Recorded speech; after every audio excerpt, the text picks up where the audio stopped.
changer le capteur de suralimentation, comme je l'ai dit. Et là, sur l'échangeur, c'est celui-là. Voilà, il est là, avec deux vis cruciformes. Voilà, pour l'enlever, c'est une misère. Donc il faut enlever le phare, décaler le pare-choc sur les côtés, enlever les vis qui sont là, la calandre, sortir le phare. Une fois que le phare est sorti, il faut venir là enlever le filtre à gasoil avec son support. Le filtre à gasoil, il est là, et son support, il est là.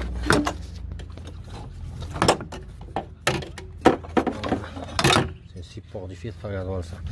Donc il faut sortir le filtre à gasoil comme ceci, pour qu'il soit libre. Et là, vous avez une vis comme ça. C'est des vis comme ça en plastique de 10 qui étaient fixées là. Voilà, comme ça. Donc il faudra enlever celle-là. Enlever le lave-glace. En dessous, vous allez voir, une fois que vous allez enlever cette durite, la managère, il faut la déclipser. Je vais pas faire un tutoriel pour ça, vous connaissez tous. C'est pas vraiment difficile, donc il faudra l'enlever.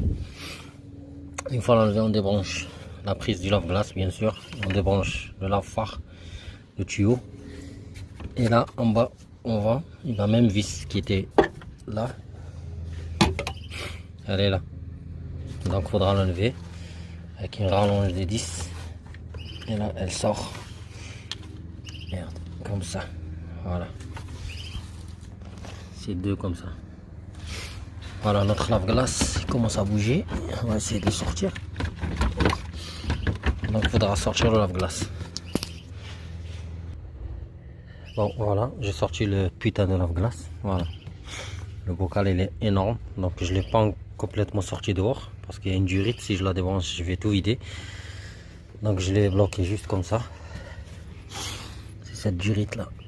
La pompe, si je la débranche, le liquide va couler. On va perdre du liquide, donc ça n'a rien de gaspiller. On va laisser sur le côté. En bas, vous voyez, on a notre capteur. Et là, c'est ça, donc il faudra déjà débrancher cette prise et enlever le capteur. On va voir comment il est. Donc voilà, le capteur est sorti. Ça ressemble à ça. Voilà, avec sa fiche.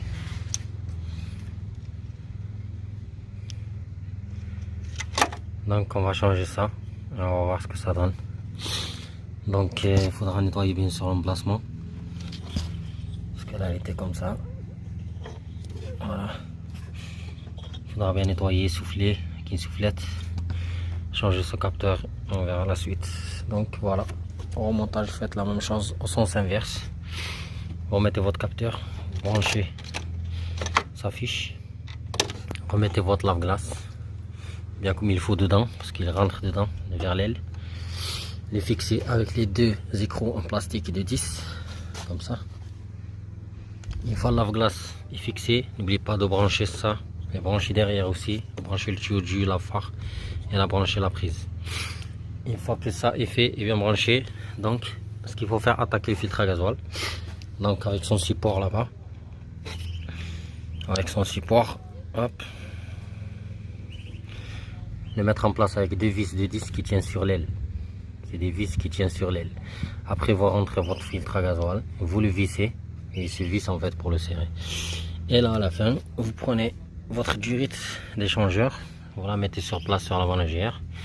Et en dessous, vous mettez le clip, n'oubliez pas de mettre le clip et la clipser. Une fois clipsé, ben, on remonte notre phare. Il faudra remettre le phare en place, bien branché. Derrière, bien sûr, mettre les deux vis en bas, deux vis en haut. C'est des vis Torx ou des vis de 10, c'est la même chose. Remettre le pare-choc, bien vérifier qu'il n'y a pas de fuite de lave-glace. Parce que il y a des fuites partout, parce qu'il y a le lave-glace, les pompes. Et voilà, tout sera rentré dans l'ordre normalement. Allez, à bientôt.